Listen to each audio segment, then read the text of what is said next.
Bonjour à tous, c'est Thomas Cubel et bienvenue dans l'émission du lundi 22 mars 2021. Aujourd'hui, nous allons traiter l'actualité SEO de la semaine du 15 au 22 mars. Ensuite, on ira voir la météo des serpents ensemble et nous finirons avec un sujet du jour qui est le suivant.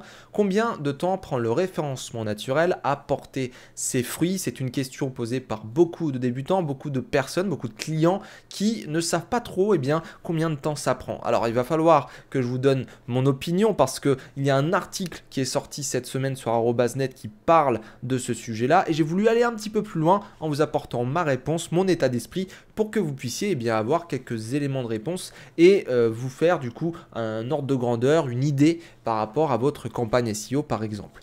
Donc, commençons la semaine avec l'actualité SEO de la semaine du 15 au 22. Je passe sur l'écran pour ceux qui sont sur YouTube. Et nous commençons avec le blog internet-formation.fr qui nous sort un article sur Google My Business qui s'intitule « Nouvel outil de gestion des avis pour Google My Business ». C'est sorti le 17 mars 2021. Et Mathieu Chartier nous relaie que Google a publié un nouvel outil indépendant de Google My Business pour administrer les avis déposés au sujet des entreprises locales. Et notamment, ça va vous permettre de centraliser la gestion des commentaires et éventuellement les signalements concernant les avis déposés. Donc vous avez une espèce d'outil avec du step by step, de l'étape par étape. Vous avez l'étape 1 qui consiste à sélectionner l'entreprise à gérer, donc typiquement voilà la fiche établissement que vous avez dans votre compte Google My Business. Ensuite, une fois que vous avez cliqué sur continuer, vous avez une étape 2 qui est optionnelle, qui est là pour gérer les signalements. Et enfin, étape 3, vous pouvez administrer les avis et signalements, avoir le listing, etc. Et vous pouvez aussi reporter un problème. Et vous avez différents problèmes que vous pouvez signaler à Google, notamment cet avis ne correspond pas à ce lieu, ça arrive, parfois les gens se trompent de fiche établissement. Vous avez également des histoires de conflits d'intérêts, choquants ou à caractère sexuel explicite, problèmes de confidentialité, problèmes juridiques. Voilà, vous pouvez signaler en fait certains commentaires comme étant des problèmes de manière générale. Donc ça c'est plutôt intéressant. Est-ce que Google va se bouger à justement contrer les tentatives de négative SEO, d'atteinte à la e-réputation, tout ça de la part de concurrents un petit peu malveillants ou des choses comme ça? Je ne sais pas. C'est vrai que c'est très rare que Google supprime des commentaires parce qu'on les signale ou quoi que ce soit d'autre. Aujourd'hui, on va surtout répondre, on va surtout se prendre un coup de silence, si je puis dire.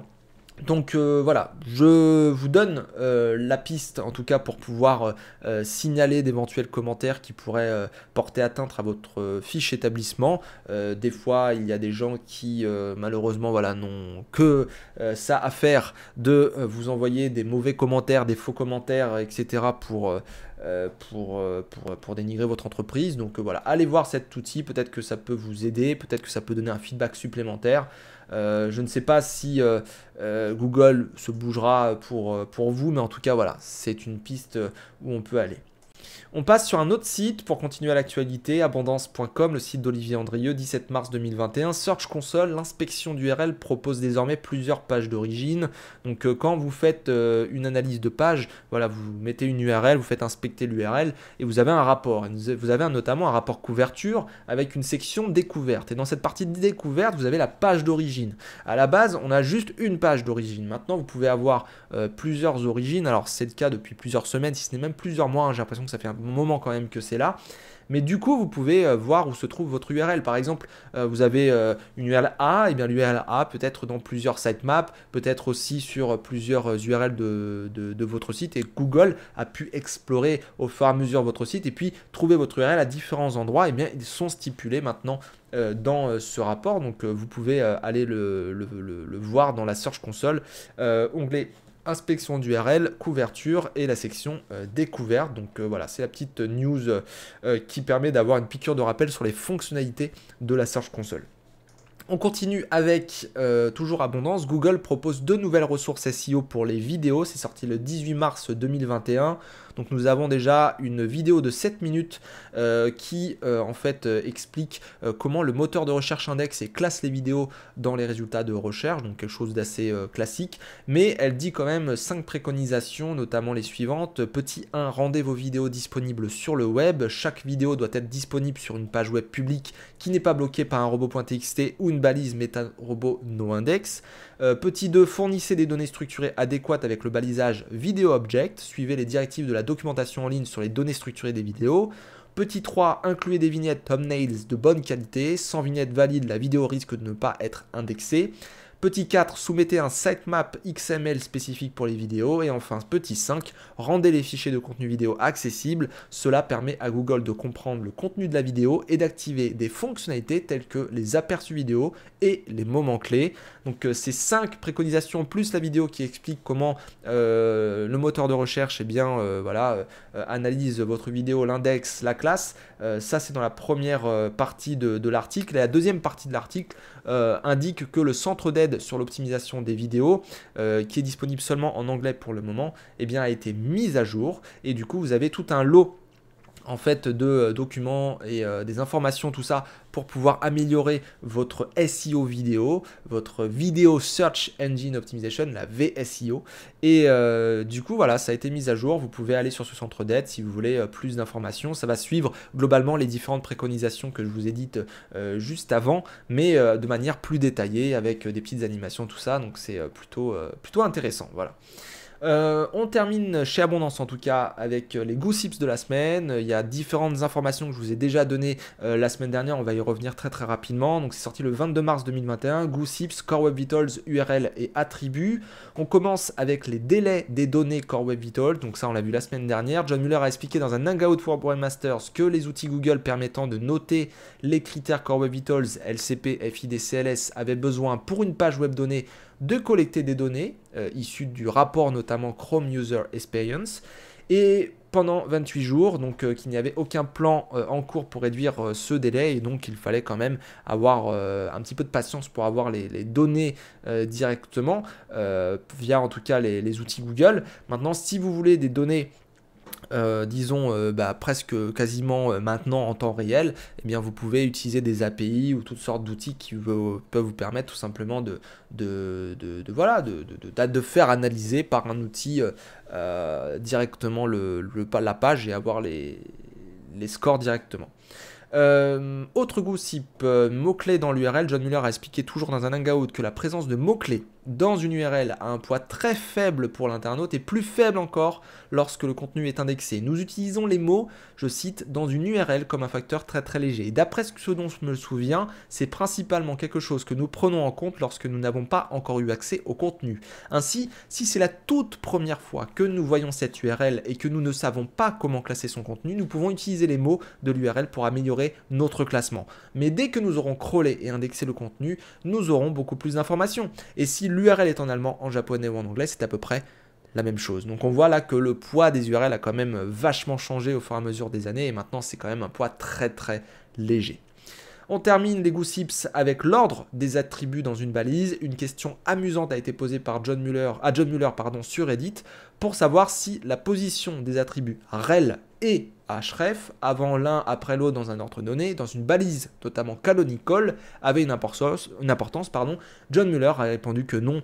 Et effectivement, voilà, les attributs, vous pouvez les mettre un peu dans l'ordre que vous voulez. De toute manière, on récupère les informations assez simplement avec un scrapper.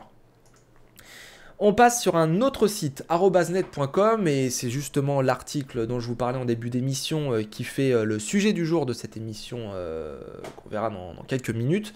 Combien de temps le référencement naturel du site prend-il? C'est sorti le 16 mars 2021 et Noël du site @net.com du coup a fait le relais d'un article de Databox, je crois un truc comme ça, qui présente en fait son opinion sur combien de temps prend le référencement. Donc cet article, au sommaire, il y a différentes choses: la concurrence, le budget, l'autorité du domaine du site, les liens entrants, les backlinks vers le site, le contenu que vous créez, cibler les mots-clés de longue traîne, la structure du site. Donc vous avez différents axes qui sont abordés avec un développement à chaque fois. Si vous voulez lire cet article, je vous invite à aller en description. Tous les articles sont dans la description comme chaque semaine. Et du coup, vous avez quand même un long article assez intéressant qui permet de savoir combien de temps pourrait prendre le référencement à porter ses fruits. Je vais vous donner mon opinion en fin d'émission. Restez bien jusqu'à la fin de l'émission. Je vais aller sur un autre angle pour présenter sur ce sujet-là. En tout cas, voilà, les deux angles seront complémentaires et vous permettront d'avoir des éléments de réponse. On termine la veille SEO de la semaine du 15 au 22 avec Systrix qui a mesuré, semble-t-il, via son radar Google Update, eh bien une sorte de hausse de la volatilité, une mise à jour mineure. Ça a explosé là le 17-18 mars. Donc il y a eu une volatilité et du coup ils ont fait un article, Google Update Lite, mise à jour mineure de Google sans confirmation officielle. C'est un article qui est sorti le 18 mars 2021 par Juanes Bus. Et du coup, c'est vrai que là, je présente le graphe. Hein, on a tout le mois de janvier, tout le mois de février qui est relativement stable. Et puis là, d'un coup, 17-18 mars, boum, ça explose. On a une hausse assez magique. Et on s'est demandé, donc du coup, ces Systrix, qu'est-ce qui s'était passé? Ils ont fait quelques analyses et apparemment, voilà, Google a redistribué la visibilité dans quelques secteurs d'activité. Il y a très peu de personnes qui sont impactées, mais pour ceux qui sont impactés, voilà, c'est quand même assez important. Donc, d'après Systrix, leur conclusion, bah voilà, c'est que il y a eu la mise à jour des données sans changement d'algorithme, hein, c'est juste une version un peu light. Donc est-ce que c'est des données qui ont été implémentées peut-être dans le process de machine learning, des choses comme ça? Je n'en sais rien, il faudrait avoir un petit peu plus de recul par rapport à tout ça. Encore une fois, il est difficile aujourd'hui de savoir précisément ce qui a été modifié et tout. Il faudrait faire des programmes pour essayer de déterminer, voilà, les algos qui ont été peut-être utilisés pour ces changements-là.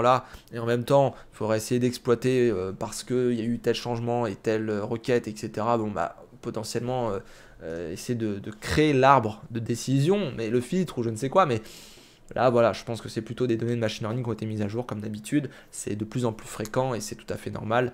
Et de toute manière, est-ce que c'est vraiment intéressant? C'est intéressant pour comprendre peut-être comment fonctionne le moteur, qu'est-ce qu'il attend, etc. Très bien, c'est comme ça que le SEO s'est construit au fur et à mesure du temps de manière plus structurée. Mais c'est vrai que au final, aujourd'hui, c'est un processus qui est continuel. Les moteurs de recherche, avec leurs nouveaux algorithmes, vont essayer en fait de déterminer quelle est la meilleure combinaison pour telle ou telle requête. Et finalement, les ingénieurs de Google ne savent pas vraiment ce qui a comme impact tout ça. En fait, ils donnent des objectifs et le moteur essaie de déterminer au fur et à mesure du temps comment on peut atteindre cet objectif le mieux possible. C'est un peu ça le délire. Et voilà, perdre du temps là-dessus, faites ayez le contrôle en fait sur votre site, faites le meilleur site du monde, posez-vous des questions, qu'est-ce que vous savez généralement ce qui va pas sur votre site, hein. Quand vous n'avez pas beaucoup de backlinks, bon bah c'est là vous pêchez.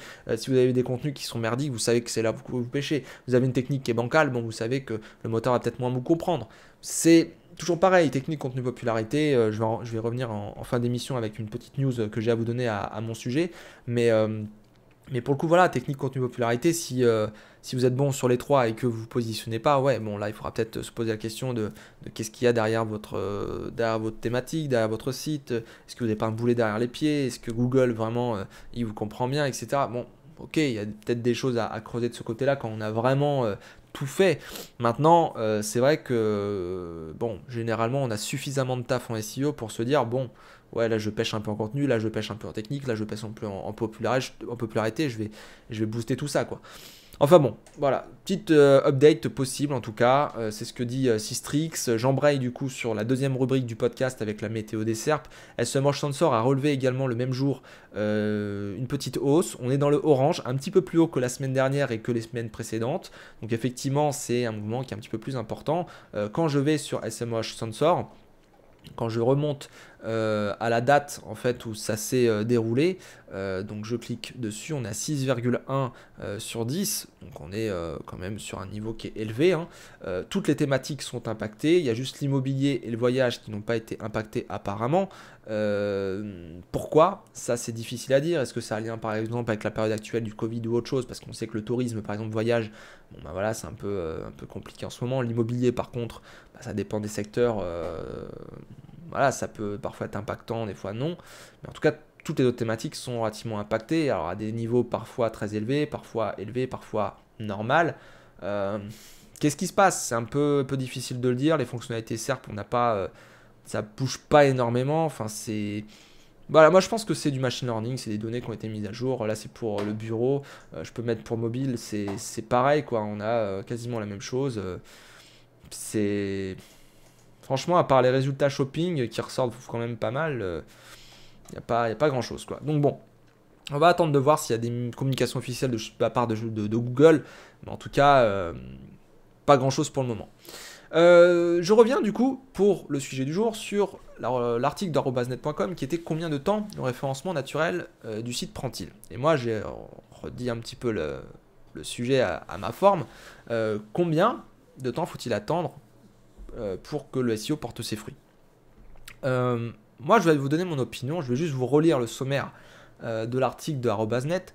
Eux, ils ont voulu taper sur concurrence, budget, autorité du domaine, lien entrant, les backlinks, le contenu, cibler les mots-clés de longue traîne, structure du site. Alors, moi, je vais l'aborder un petit peu autrement. Je vais partir des 3 piliers du SEO. Comme vous le savez, le SEO, c'est technique, contenu, popularité. Et si on prend la pyramide du SEO, vraiment, on a en bas de la pyramide la technique, qui est le socle, qui est le contenant. Finalement, on crée un contenant support, fondation solide, quoi, pour que le moteur et l'utilisateur puissent travailler avec notre site, voilà, pouvoir l'explorer, pouvoir récupérer des informations, pouvoir analyser, etc., etc. Bref, un site rapide, un site au niveau crawl indexation qui est nickel, le domaine nickel, l'hébergement, les performances, l'UX, tout ça, tout ce qu'on veut. Ça, c'est la technique, d'accord?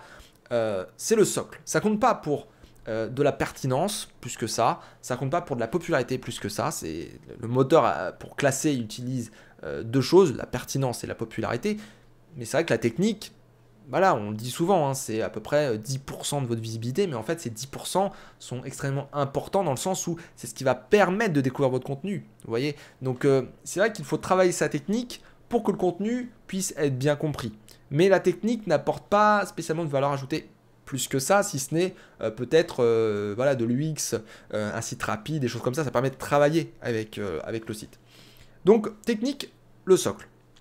Ensuite, au niveau du contenu, on a une stratégie à faire, on fait une recherche de mots-clés, etc., etc., on fait une arborescence, on fait un truc nickel, et à partir de là, on crée les contenus, voilà, on les exécute, on trouve des rédacteurs, on fait une intégration, on fait des landing pages, on fait une optimisation, on met les mots-clés dedans, etc., machin, les sujets, tout ça, on optimise quoi, pour que le moteur de recherche puisse comprendre qu'on vise cette requête, on demande à rentrer dans cette SERP particulièrement, et qu'on est expert autoritaire du domaine via ensuite les backlinks. Donc on propose un contenu pertinent, et on essaye de pousser ce contenu avec le volet popularité ensuite, pour montrer qu'on est autoritaire, qu'on est populaire, etc., etc.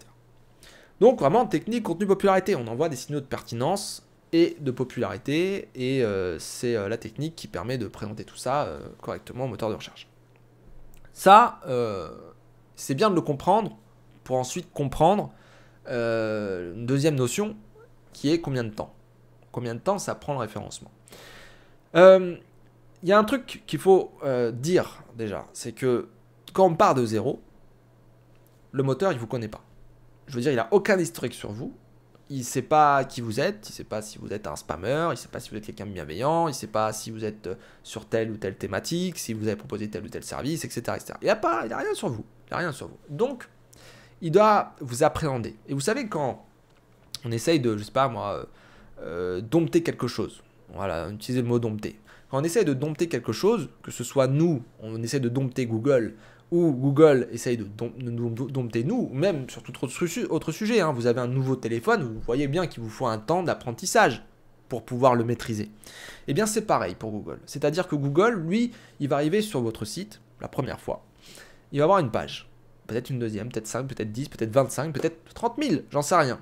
En tout cas, ce qu'il va voir, c'est un site où il n'a pas d'historique. Tiens, l'URL, ok, bon, ok, très bien, l'extension, ok, il me présente quoi, telle thématique, telle page, telle structure, ok, bon, très bien. Je vais le crawler, déjà un tout petit peu, je vais voir. Ok, très bien, je vais continuer, je vais voir comment le site évolue, tout ça, machin. Et on peut se rendre compte aujourd'hui que ça prend quand même plusieurs mois pour que Google nous comprenne correctement, et que ça se stabilise et que ça prenne, si je puis dire, que la mayonnaise se prenne.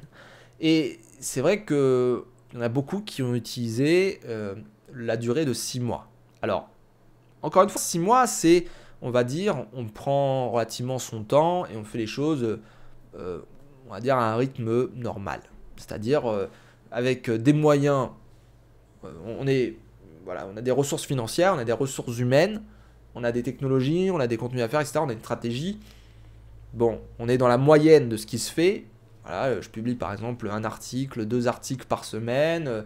Je vais progressivement monter mon nombre de pages. Progressivement, je vais avoir des backlinks naturels, peut-être un petit peu de backlinks, etc. Je ne prends pas de raccourcis spécialement, quoi.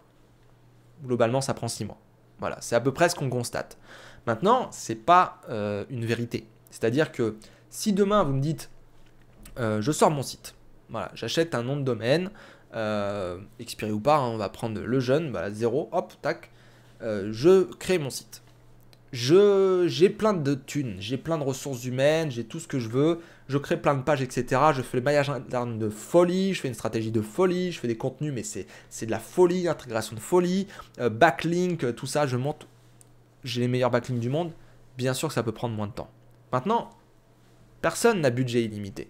Je veux dire, budget illimité sur du SEO, plus du content marketing, plus derrière de l'UX, plus derrière X ou Y levier ou je ne sais quoi. Ouais. Et c'est d'ailleurs pour ça que on utilise le SEA au départ. Ceux qui m'écoutent tous les jours, j'ai abordé il y a assez récemment comment ça s'embraye en fait une stratégie digitale. Et généralement, on commence avec le SEA. On prend la publicité, on a lancé le site, hop, on pousse le site avec le SEA. Ce qui permet, pendant quelques semaines, quelques mois, eh bien d'avoir de la publicité directement. Là, on paye, en gros, on a un espace publicitaire, on monte aux enchères, tout ça. Et ça permet de rentrer du trafic qualifié, si on fait bien les campagnes en tout cas. Ça permet de rentrer de la conversion, de rentrer du chiffre d'affaires, et du coup, d'avoir un roulement, de réinvestir dans le SEO, etc. Donc, on lance le SEA, parallèlement, on fait le SEO, et quand le SEO prend, qu'on commence à se positionner, on désactive certaines campagnes SEA parce que bah, ça servira à quelque chose, mais disons que ça coûte cher quand même le SEA par rapport au SEO. Donc, le SEO prend la place, et sur les campagnes SEA qu'on laisse, c'est les campagnes où en SEO, on n'est pas bon, quoi. Donc, on va dire que il y a une espèce de passage de relais entre le SEA et le SEO, et le SEO, voilà, ça arrive généralement à 5-6 mois. Maintenant, qu'est-ce qu'il faut compter pour moi ? Je reviens sur l'histoire de la pyramide. La pyramide SEO, c'est technique, contenu, popularité, la technique en bas, le contenu au milieu, la popularité au-dessus. La technique, on peut le faire juste avant la sortie du site. On va faire un site nickel, on va appeler un consultant SEO avant de sortir le site, même au niveau de la conception, etc. Et le site normalement va être bien conçu, la technique va être nickel, tout ça. Donc on n'aura pas de problème en fait à ce que les utilisateurs et Google travaillent avec notre site. Après, on va faire le contenu. Mais c'est là le contenu. C'est là que c'est important, c'est qu'il y a une notion de pertinence. Et là, je repasse sur l'écran pour ceux qui sont sur YouTube. Google, il veut de la pertinence et il veut de la popularité. Et c'est ça qui fait le ranking. Quand je tape, je prends toujours cet exemple, mais bon, au chocolat. Je prends recette de gâteau au chocolat. Ok, ça c'est je suis utilisateur, je suis sur Google et j'ai besoin de faire un gâteau au chocolat parce que, je sais pas, moi je reçois quelqu'un. Bon, c'est pas la bonne période, mais admettons, je reçois quelqu'un. Je veux une recette de gâteau au chocolat. Je vais sur le premier site, le deuxième, le troisième. Ah tiens, le Pierre Hermé. Ah super Pierre Hermé. Marmiton encore. Ouest France, machin, j'ai des vidéos. Bon. Admettons, je vais sur tous les résultats. Et puis, je trouve pas quelque chose qui est adapté aux invités qui arrivent. Pourquoi ? Parce qu'en fait, mes invités, ils sont végétaliens. Donc typiquement, bah, tout ce qui est œuf, tout ce qui est lait, tout ce qui est beurre, ils n'en prennent pas. Donc il faut trouver quelque chose qui est vegan. Donc ça se trouve là, je vais en fait ne pas avoir de recette vegan sur recette de gâteau au chocolat tout court. Donc je vais reformuler, je vais mettre vegan. Et à ce moment-là, je vais avoir un gâteau au chocolat vegan. Et c'est vrai que là, pour le coup, en termes de pertinence, on peut dire que les résultats de la SERP d'avant, on avait des recettes de gâteau au chocolat classiques avec des œufs, etc. Ça, c'est pas pertinent vis-à-vis du moment où là, je cherche un gâteau vegan. Donc, c'est ma deuxième recherche qui va être pertinente. Déjà pour le moteur de recherche. Et c'est les résultats de cette deuxième recherche. Là, j'ai que des... Il me semble en tout cas, oui, j'ai que des recettes véganes. Donc là, pour le coup, j'ai que des recettes véganes. Donc là, c'est juste chercher la bonne recette, on va dire celle qui a les meilleurs avis, celle qui est la plus populaire. Vous voyez, on retombe encore sur je sais pas quoi, marmiton ou autre, quelque chose de populaire. Je vais aller sur Delicious, là, le premier. Je vais ici. Ah, tiens, ouais, il parle bien aux végétaliens. Attends, il y a un gâteau au chocolat, il me paraît très très bon. Et puis, je descends, je vois des trucs au chocolat. Ah, puis, il faut déjà scroller pour arriver à la recette. Donc déjà, il y a un paquet de personnes qui vont pas scroller pour aller jusqu'à la recette. Mais admettons, ils y vont. Farine de blé, ok, cacao en poudre, sucre semoule, sachet de levure chimique, lait végétal, soja, neutre, namac au sel tout court, café soluble, chocolat noir, crème de soja, café, fleur de sel. Ok, c'est vegan. Très bien. Bon, bah, je vais prendre cette recette. Elle est bien notée, 4,57 sur 5 pour 60 votes. Bon, très bien. C'est ça, être pertinent. Alors là, il y a des problèmes de comportement pour moi, mais on est pertinent. C'est-à-dire que j'ai tapé une recette de gâteau au chocolat vegan, là j'ai une recette de gâteau au chocolat vegan. Donc pertinence. Si vous êtes pertinent à chaque fois, je reviens sur cette histoire de combien de temps là. Si vous êtes pertinent à chaque fois, il y a de bonnes chances que vos pages déjà soient appréciées du moteur de recherche et qu'ils puissent vous classer dans les bonnes SERP. Après, le problème qui va se poser, c'est est-ce que vous êtes populaire. Si vous allez sur des requêtes de longue traîne, comme ils le disent très bien dans l'article d'Arobase.net, vous allez avoir moins de concurrence. Donc vous allez avoir besoin de moins de popularité pour vous positionner. Juste avec votre page pertinente, vos pages pertinentes, vous pourriez vous positionner. Donc, on peut déjà effectivement commencer par aller sur quelque chose de peu concurrentiel, moyennement concurrentiel et qui rapporte un petit peu de volume qualifié, de trafic qualifié, pour essayer de faire décoller son SEO. Et ça prendra pas forcément 6 mois. Ça peut prendre 1 mois, 2 mois, 3 mois. Moi, je connais des gens qui ont créé des sites et qui, en quelques jours, ont commencé à avoir des articles qui faisaient du trafic parce qu'ils visaient des requêtes qui étaient bien choisies en fait. C'était un bon mot-clé qu'ils avaient choisi. C'était une requête où ils avaient peu de concurrence SEO, peu de concurrence SEA, pas mal de volume. Alors on n'est pas sur du dizaine de milliers, on est sur de la centaine ou de la dizaine. Mais ça fait quand même un peu de trafic parce que il n'y a personne dessus. Il n'y a personne. Je veux dire, si vous êtes, je sais pas moi, 5 résultats, 10 résultats, même 20 résultats relativement pertinents et que vous avez fait la page parfaite et que vous êtes le plus pertinent, même sans backlink, vous pouvez vous positionner parce que vous êtes carrément déjà dans l'intention de recherche et vous êtes sur quelque chose en plus qui est facile en termes de positionnement. Donc vous pouvez faire du trafic sans backlink. C'est juste mathématique. Il attend de la pertinence et de la popularité. Si il n'y a aucun résultat, s'il n'y a personne sur la SERP et qu'il y a un peu de volume de recherche, vous avez trouvé une niche en quelque sorte. Vous avez trouvé un endroit où vous êtes tout seul. Vous êtes tout seul et vous pouvez faire la pluie et le beau temps. C'est un peu ça le délire au niveau de la pertinence. Maintenant, prenons le cas à l'envers. Admettons que vous avez un contenu qui est normal quoi, mais c'est pas non plus le truc le plus pertinent du monde, c'est pas non plus la plus belle page du monde, etc. Mais par contre, vous avez plein d'opportunités de backlink. Vous avez un pote par exemple qui a plein d'opportunités, il a un gros réseau, il vous fait passer dans tout plein de sites, d'accord, votre lien. Bon, très bien. Si vous appelez, je sais pas moi, Blogspot gâteau au chocolat, voilà, et que vous êtes en, je sais pas moi, 10e page. Je sais pas moi, voilà, lui par exemple. Ça c'est un blog, Cake in the City, alors j'en sais rien s'il est populaire, hein. Mais voilà, 12 février 2009. Plus de 10 ans le truc, mi-cuit au chocolat. Voilà, et puis admettons, cette personne vous fait un backlink dans, allons loin, hein, dans un commentaire. Donc, un site sous Blogspot, un blogueur, 12 février 2009, mi-cuit, backlink en commentaire. Vous en avez 5 comme ça vers votre site. Ce site, admettons, n'est pas populaire du tout. Il vous faudra énormément de backlinks pour pouvoir vous positionner quand même. Vis-à-vis de, et c'est là la deuxième approche, d'un site comme, je sais pas moi, Pierre Armé, voilà par exemple, Pierre Armé.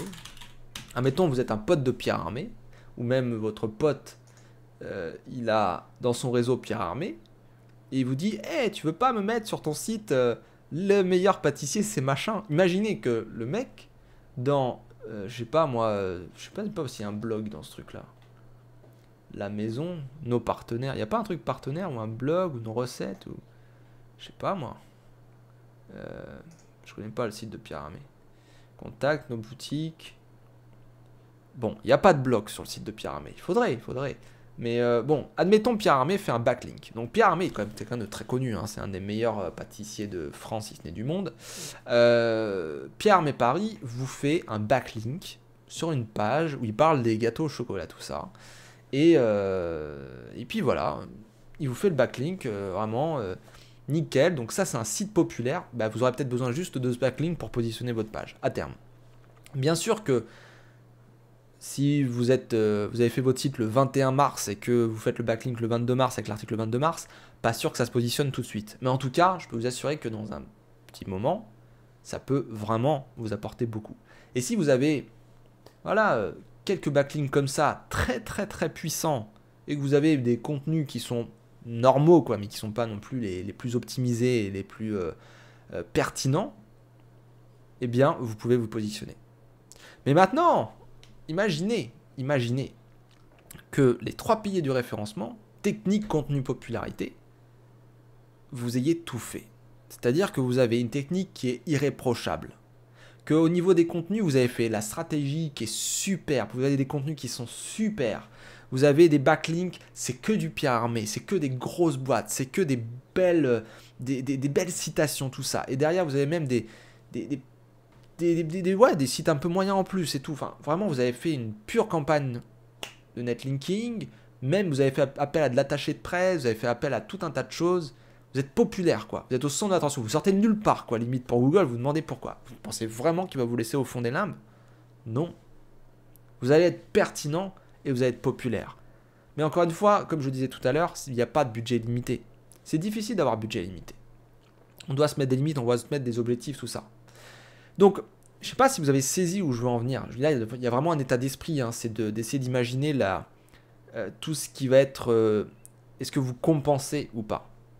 Vous avez 3 piliers à respecter. Technique, contenu, popularité. Vous êtes bon en technique et seulement en technique, vous ne vous positionnerez pas. Vous êtes bon en contenu, voire très bon en contenu.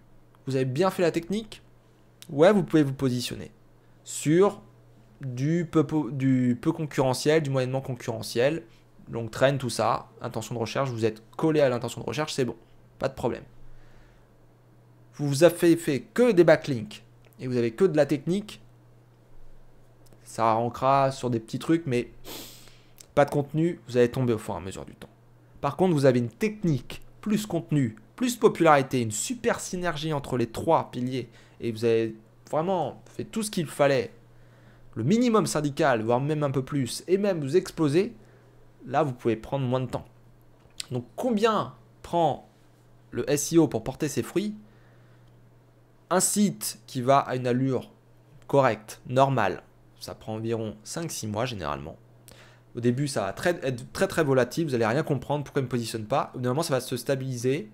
Et puis hop, vous allez commencer à avoir quelque chose qui va se mettre. Et plus vous augmenterez le nombre de pages, plus vous augmenterez le nombre de backlinks, plus vous serez populaire, plus vous discuterez avec des gens, plus vous ferez votre réseau, plus vous ferez des actions marketing, etc. Plus ça va décoller. Et généralement, j'ai oublié de l'ouvrir. Je vous ouvre SEMrush 2 minutes. J'ai fait une bêtise. Merde. SEMrush. Non, c'est pas le sensor, je veux le dashboard. Voilà. Je vais sur thomascubel.com. Voilà. Je vous montre SEMrush. Et je vais vous montrer quelque chose. Il y a une erreur qui est survenue. Pourquoi?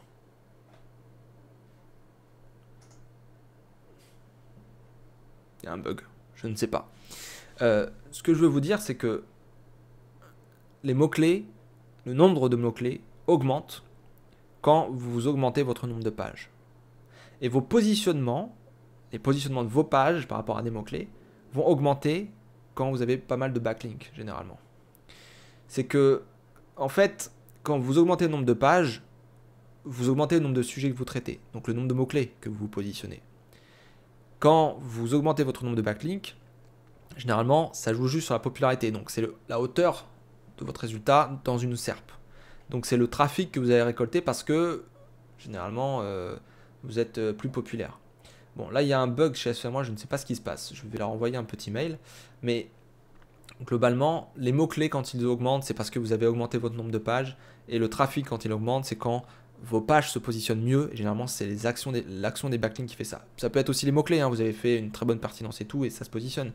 Mais généralement, ça se passe comme ça. Vous voyez, par exemple, là, si je prends la courbe des mots-clés, là, on voit que ces derniers temps, j'ai augmenté mon nombre de mots-clés, tout simplement parce que j'ai créé des pages, en fait, fin d'année 2020. Donc là, j'ai positionné plus de mots-clés. Maintenant, ça ne se positionne pas beaucoup parce que je n'ai pas fait de backlink, j'ai rien fait. Ça se positionne un tout petit peu par ma pertinence, par mes contenus et tout. Mais en plus, je suis sur des requêtes qui, c'est pas franchement des grosses requêtes, en fait, à fort volume. Et enfin, voilà, il n'y a pas de... C'est moyennement concurrentiel, tout ça. Enfin, c'est un travail long terme que je fais. Donc, c'est normal que ça prenne pas tout de suite. Je m'inquiète pas. Mais c'est vrai qu'à terme, je fais des backlinks et je fais mes contenus et tout, bah, j'aurai ma courbe qui va monter en termes de mots-clés et en termes de trafic. Donc, ayez une bonne synergie entre les trois piliers et normalement, au bout de 5-6 mois, déjà, vous décollerez bien à un rythme normal. Si vous voulez aller plus vite, il faudra mettre plus de backlinks tout de suite, plus de contenu tout de suite, et il faudra peut-être jouer avec la qualité pour avoir par exemple des gros sites comme Pierre Hermé, comme j'ai dit tout à l'heure, et des backlinks bien placés et des contenus au top du top, quoi. Et c'est là où ça portera ses fruits. Donc voilà pour ça. Je termine le podcast en vous donnant deux petites infos. La première info, c'est que jeudi de cette semaine, donc nous serons le 25, c'est ça, voilà, le 25 mars, il y a un événement en ligne totalement gratuit qui s'appelle Réussir sa stratégie web de A à Z, qui est organisé par SEMrush et SEMJoss. Et je vais vous faire une intervention pendant 20 minutes, une conférence de 20 minutes. Il y aura 10 minutes de questions-réponses.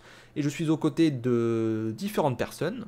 Abdelila Halim, Audrey Schoonwater, Nicolas Mercatili, Nicolas Jardinier, Franck Oubre, Laurent Bourrelli et Jason Barnard. Moi, j'interviens à 14h30, heure précise, heure française, heure de Paris. Et je vous présente comment développer étape par étape sa stratégie SEO on-site. Je vais vous parler de comment on fait une stratégie SEO, comment on la réalise étape par étape. Je vais vous montrer les 10 étapes d'une stratégie SEO pour pouvoir faire en sorte que ça marche. Et je vais vous parler du on-site plus précisément ensuite, avec la partie technique et la partie contenu. Et donc, je vous fais une conférence à 14h30. Donc, soyez présents. L'inscription, elle est gratuite. Vous allez sur SEMrush, réussir sa stratégie web de A à Z. En bas, vous avez un petit formulaire à remplir avec votre nom, votre prénom, votre email. Et c'est tout. Voilà. Et puis, vous allez recevoir le lien pour accéder à cette conférence. Il y a déjà plus de 500 inscrits au dernier comptage que j'ai eu. C'était début de semaine dernière. Je pense qu'on doit être à 600 ou 700 maintenant. Donc n'hésitez pas à prendre votre place et à regarder donc l'ensemble de ces conférences et plus précisément la mienne si le SEO vous intéresse. Audrey fera un point sur les leviers et un petit peu du SEO, elle fera l'introduction SEO. Moi je fais la partie on-site et Nicolas qui vient juste après moi à 15h je crois, eh bien vous parlera du off-site des backlinks. Donc si vous regardez tout l'événement, vous serez nickel en stratégie web. Si vous voulez que le SEO, déjà à partir d'Audrey, ouais, vous verrez pas mal de choses, quoi. Voilà. Et pour terminer, n'oubliez pas la page Tipeee, n'oubliez pas de vous abonner encore une fois, de commenter, partager, etc. La page Tipeee est toujours là, vous avez juste à vous inscrire, envoyer un petit tips, envoyer un petit commentaire, etc. Ça fait toujours plaisir pour soutenir le projet de partager des contenus, partager le SEO, partager tout plein de ressources par rapport à ce merveilleux métier qui est le SEO. Je vous dis à la semaine prochaine, merci d'avoir écouté, à très bientôt et portez-vous bien, bonne semaine, ciao.